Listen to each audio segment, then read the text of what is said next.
Hello everybody, welcome back to Let's Play Hearts of Iron 4 Kaiserreich as the Republic of Turkey. Let us continue on from where we last left off. So, my clique joined up with the Qing. Is that really, I mean, my clique, I don't think they really have, actually apparently they have up to 20 divisions, which is pretty impressive given the size of their very, very small country. And I will say, actually, the Qing are doing pretty well for themselves, all things considered. The question of Alexandretta. In the aftermath of the Desert War, the province of Iskarun, also known as Alexandretta, was stolen from us by the pesky Syrian rats. This region has been a part of the Ottoman Empire for about 400 years prior to its annexation by the Syrians, and the population is mainly made up of Turks, making the loss of the province even more painful. Many political parties, especially the nationalists, consider Iskarun a rightful part of Anatolia, and thus advocate for its reintegration into the Republic of Turkey. To achieve this goal, we have to remind the Turks living in the area that they're allegiance into our state, and to bring them to put pressure on the Syrian government. This force the Syrians to either accept the will of the people and let the Turks of Alexandretta join our nation, or reveal their violent imperialistic ambitions to the world, giving us a justification to take back Isfahan by force. I believe is this state, right? No, you're Adana. But I'm pretty sure it's you, right? Because I know at some point in like actual history, this tile in particular used to be part of Syria, and then it became part of Turkey. Fear of the right religious community. Unsurprisingly, considering the secularist policy of Kemal and his followers pursued, seeing the OHF, nowadays known as the THF, once again rises power, sparking fears of the ranks of the religious orders. But the leaders of these orders are mostly afraid of losing their political influence and riches. They're also concerned with the possibility of the nation disregarding the traditional values of Islam, and fear that Islamic practices may be expelled from the day-to-day lives of the Turkish people. To counter this possible development, some of the orders have already organized protests against the THF government, and has requested the support of all true Muslims in their struggle against secularism. However, because the majority of the people still stay behind Mustafa Fezi Pasha, these protests have thus far are small in scale, and the calls of their leaders have only been answered by a few die-hard conservatives. Nevertheless, it would probably be a wise idea to try to calm the orders before they get they can use their influence to expand their demonstrations. Weekly stability minus 1%. That's pretty bad. It's not good. Is it in here then? Or is it a decision we have now?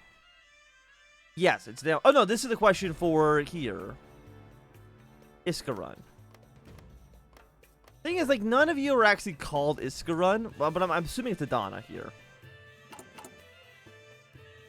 We have 52 political power, consent Turkish agitators. Right now we have no influence. Bribe officials, 10% chance. It's got a 9% chance to work by 20. 30, 70, 60, 40. Mobilize at the border. 20 after referendum, we need 70% influence. For 60 is just no matter what, we get a 20%. I think I'd rather spend the 10 extra political power just to guarantee that 20. And then you are also 20. You also give us an attack bonus against Syria for 300 days. I'm guessing they can refuse the referendum, and if they refuse, we can invade. But again, Syria has a single division. A 200% attack bonus against them, I think, is basically meaningless. We need 70% to ask for the referendum. That is 20, 40, 60. So we can do 3 of you and then one other one. That'd be good enough. 30, 70, 60, 40. Okay. I mean, if we can invade Syria, that basically will just get us at war with the entirety of the Cairo Pact, which I would like to do. I think that would be nice. Also, we have way more factories now. Fantastic. We can trade steel with you. I'm going to get some rubber from Germany's Asia. Again, we're not going to be building buildings that quickly. Like, you're going to be done on September. I mean, that's not so bad. That's less bad than I originally thought. There's construction done now. It's 1940. You know what? I'll take a 41. I mean, it's actually mid-1940, so 1941 tech is not too expensive. By the way, has the second Weltkrieg started yet? I actually don't remember. No, okay. For 69% world tension, but the war should be starting soon. Because you happen on August 1st. So either August 1st or when world tension hits 75%. But at this point, I mean, August 1st is in like a month and a bit. So that's probably going to occur before 75% world tension. Because I don't know really at this point what would raise it. I mean, there was a shelling of the city in Germany by France. But even that didn't actually bring us over 75%. So actually, it's really been a mostly peaceful world, all things considered. So, I mean, that's nice. Not nice for... Okay, there's a Buenos Aires Lima axis. So they're going to stay out of the Reichspakt, which is fine. Like... Not a big... And you're also in the Montevideo Treaty. And then you guys will probably at some point fall on the impact. So South America is basically just out of the game entirely. Like, they don't matter. Okay, next up. I mean, we kind of have to remove that weekly stability minus 1% is really going to hurt us. Okay, we need to get controlled democracy. We need to get rid of the religious elements in the country. I wanted to just rush our way straight into the mobilized border at 20%. No reason to do that. Let's just do another denunciation, 20%. How much political power are we actually getting right now? About 1 per day. Okay, I mean, that's not bad. I mean, it could be better, but it could also be significantly worse. Because you're also... Yeah, you're a 0.2 penalty. Is not great. It makes to get 100 off of you as well. Would be nice. An official opponent. Public bank claim and democracy has been established. This development has largely restored the people's trust in the government. And even after weeks, the general feeling of enthusiasm can be sensed in Turkish cities. However, in the eyes of Mustafa Fezli Pasha, our new republic has been a democracy just in name ever since the proclamation. The reason for this is rather simple: the lack of an official opponent in the form of an opposition party, since there will only be one leading party without it, Mustafa Fezli Pasha's party. Determining this issue and to end the de facto one-party rule, the creation of a new political party has been incentivized by the government on the direct request of Mustafa Fezli Pasha. The new Free Republican Party, consisting mainly of liberals under the leadership of Ahmad Mutarsili, has been established and will form from now on to participate in Turkish elections. Furthermore, it will serve as the voice of those skeptical in the current government, and will thus ensure that all our citizens will be heard by our current leaders. So market liberals and the social liberals are going to be their own party. I don't know if they can actually win the election. I mean, it's a controlled democracy. So I don't think the opposition can actually win. Ottoman Germanic. I mean, you're also a political power gain, which would be nice. Okay. Indonesia has joined up with Japan. They've actually gone the Islamic State route, which really doesn't happen too much for Indonesia. Whenever it actually does break free, they don't really do the Islamic route. So you were a 30s. I mean, no matter what, we're eventually going to need to get that 10%. So we might as well do it now. So we're now up to 40%. Yeah, near this province, which is not... I like how the event gave us 2 different names. And none of those names are Adana. Maybe if we go to... No, you're still called Adana here.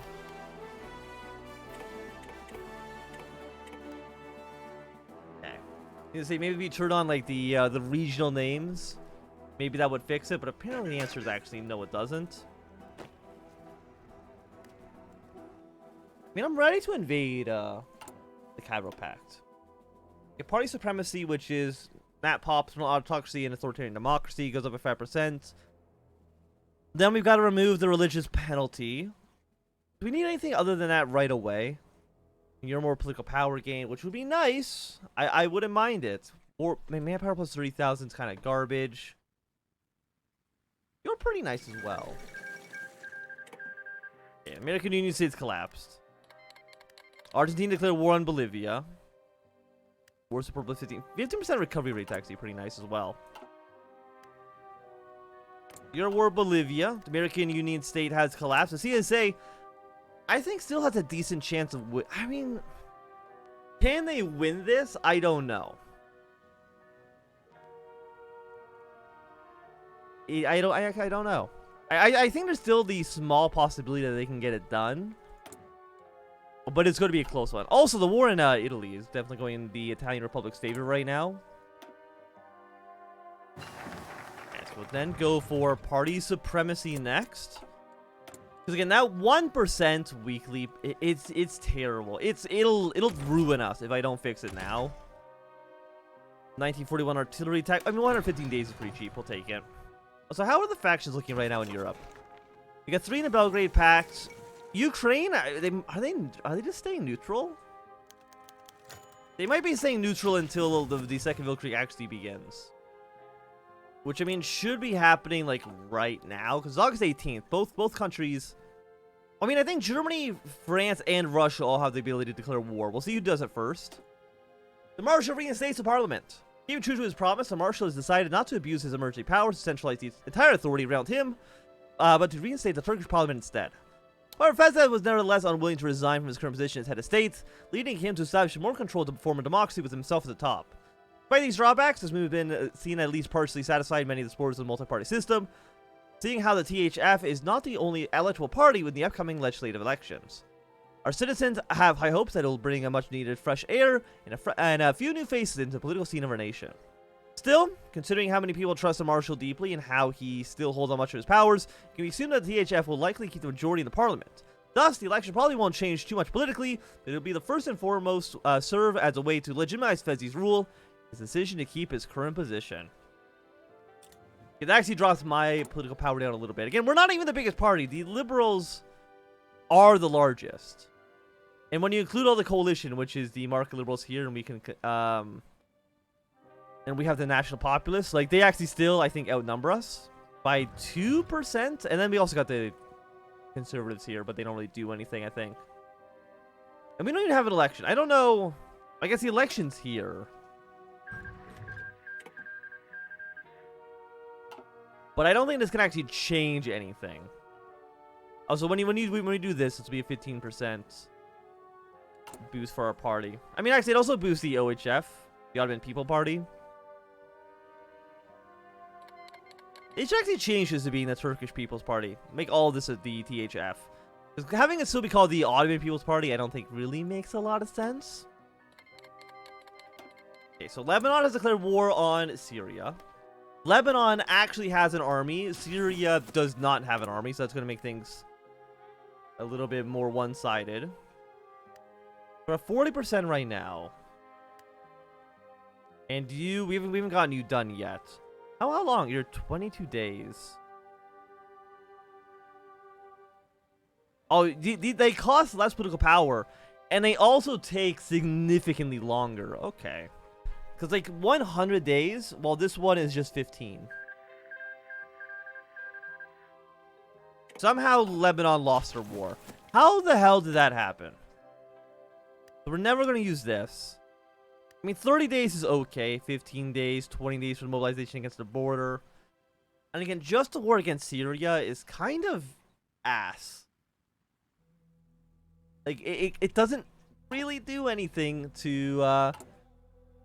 They have one division. Who cares?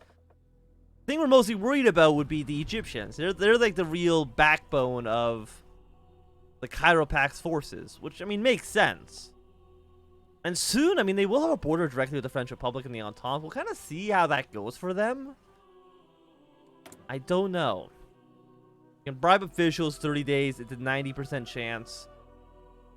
I mean, again, I'd rather play the 10 political power to just have a guaranteed 20%. And that'll also get us up to, no matter what. Actually, we should wait for this one to finish first before we actually do anything. Actually, no, I say that. I mean, we could save... No. We'll let this one finish. It could potentially save us 10 political power, which, while not a ton, it is still not nothing. So we're at 50%. Okay, so we do need a 20, so we will do... Denounce Syrian repression one more time, 15 days. That'll give us enough power in order to demand a referendum in the territory. Hopefully, Syria says no. And we just move the unit, and we just move our troops into the country. Okay, Bolivia got their shit kicked in. I don't think anybody's too surprised by that. Ooh, I would like more close air support, so we're going to put one more factory on you. I mean, Peru's looking pretty good for themselves. Did they even get all the territory for Chile? They actually didn't. Okay, September 26, 1940, the Second Weltkrieg has begun between France and the Germans. Russia right now hasn't done too much. And again, I'm still curious about what Italy is going to do. They'll probably end up joining the Dual Bund after they've unified like the peninsula. But I mean, Austria should still join the war whenever Ukraine joins Russia's faction, which should happen. I don't know why it wouldn't. We've lost like 12% stability just from this freaking focus, man. Okay, Denmark joined the Reichspact. 42 days. So that's basically political power gain. 10% recovery rate, more stability. It's nice. I'm happy to see it. Okay, Somalian-Ethiopian war is fine. The Entente has now made their way into Egyptian territory. It's going to cause the AI to probably overcommit troops in Sudan if they were the Egyptians. As these lies exposed, after the martial reinstated the parliament, the people were quite content with the new democratic system. However, this has changed now that the scandal has rocked the nation. A few times now, the marshal has been spotted together with some of the leaders of the opposition parties. Of course, it would be nothing out of the ordinary if it had been during a political debate in parliament. However, he and his political opponents have been seen walking through Constantine, but they're probably on their way to Fezzi's home in the Narashni quarter. According to reports of the citizens that saw them, it appears that they were in fact not fierce political opponents, but rather the dearest of friends. Some people even reported this to major newspapers, and they didn't hesitate before getting to work on a new article. Now newspapers with the headlines such as Fezzi's lies exposed are selling like hotcakes all across the country. Naturally, the scandal has sparked quite a controversy, and some people are trying to defend Fezzi, arguing that it's normal for a man like him to have good relations even with his political enemies, and that this news doesn't change anything about the sacrifices he has made to our nation and for our people. Furthermore, there's also some doubting the trustworthiness of the reports, as none of the witnesses could provide any pictures of the incident, and the newspapers were probably just looking for a good-selling story. On the other hand, there's also a sizable portion of the population confident that these reports are evidence enough of Fezzi's ambitions to undermine the democracy he's officially been trying to preserve. Now that they've started asking themselves, has Fezzi been working against democracy? Has he been building a kingdom of hypocrisy this entire time? And most importantly, does he really do everything in his power to defend the common folk? Sadly, only the marshal himself knows the answer to these questions. Yeah, thank you for the stability lost. I'm very, very happy to see it. Also, I like how this is called the Ottoman Germandre. They didn't change the name to be the Turkish one. Yeah, there's Ukraine joining International. We knew that was going to happen. Austria, of course, as soon as Ukraine joins, they have joined the Reichspact, which does make them a pretty powerful force. You do see the Austrians already moving their way into Switzerland. How many units do you guys have? 30 to 75, 65 to 264. And you're all in the Reichspact, or yeah, you're both in the Reichspact. Norway's in the International.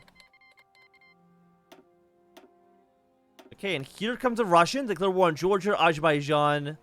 They're all going to be joining the Reichspact. Again, this does put us in an interesting situation in the future, which is if we want to join the Reichspact, the war is going to be fought basically on our doorstep. But hopefully we can actually join the Reichspact in time, and the International doesn't kill Germany, which is possible. I don't know if it's going to happen, or how long it'll take to happen, but it's very possible that it could, we could see it occur.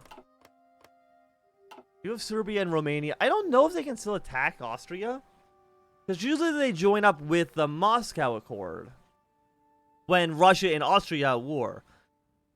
But if socialist Russia is at war with Austria, will they still intervene? I genuinely don't know. Okay, we got a research slot. Let's go for... Oh yeah, it's almost 1941. I'm gonna actually go for the Field Fighting 3, just for all of our aircraft, because we have a pretty decent air force. I'm happy with the number of planes we actually have deployed. I mean, 671. It's a very nice number to have. And very, very soon, I mean, once we have the political power to actually do so, we will be able to demand a referendum. And that's why I want to get the Turkish army. I still want to get our way down to the Ranch's goal. Rule on 2 continents. I mean, the military factories would be nice. Join the Reichspact. I mean, that's a little scary as well, isn't it? Or support political powers. I mean, you're not as... Okay, so Serbia does intervene if Russia's socialist still. Okay. Good to know. So you want a political power with you. This is just getting rid of a penalty. Haiti join the Entente. 15% factory output. Okay, actually, you want to probably apply the Fezi plan. So we're going to go to apply the Fezi plan next. And then move our way back over to the revanchist goal. To me, that makes the most amount of sense. Yes, the 10 Republic's going to end up winning a war against Sicily very soon. I just need to take this city. Serbia, Romania. I mean, the fact that Romania doesn't have to fight Ukraine is going to put them in a better position. And also, Transylvania should end up rising up against Hungary at some point as well. I think they have a decent chance of staying alive and not getting completely destroyed. Yeah, so let's apply the Fezi plan next. So being 50% factory. Okay, there's the rebellion in Transylvania. The Romanian troops will be able to move their way in here pretty quickly now. Yeah, 1 out of 42 for you. Oh, it needs to be greater than 70. It can't be 70. It has to be greater than 70. So you're 60 days. I mean, I guess we'll take it. I'm a little bit annoyed. I'm a little bit disappointed. I thought it was just greater or equal to 70, but then I'm a fool. I'm a fool for even thinking that could maybe be the case. Okay, so France declared war on the International while they're still at war with both the CSA and the Cairo Pact, and also Egypt's actually pushing her way through France right now, which is hilarious. Entente, you also have war in India as well. Do you not think you're fighting on too many fronts? I would say that you're probably fighting on too many fronts. Maybe that's just me, but I think you're being a little bit too aggressive. So in 54 days, we can then get the referendum. How many are we gaining right now? 1.05? That's a nice number. I'm okay with that. Okay, France declared war on the Dutch. The Dutch will probably end up joining... Probably the Reichspact would make the most amount of sense. There they go. And of course, Belgium, because they're in the Entente, does not get any support from the Germans. And they will be just completely crushed.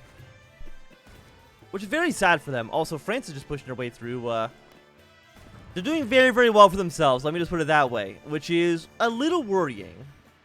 For sure.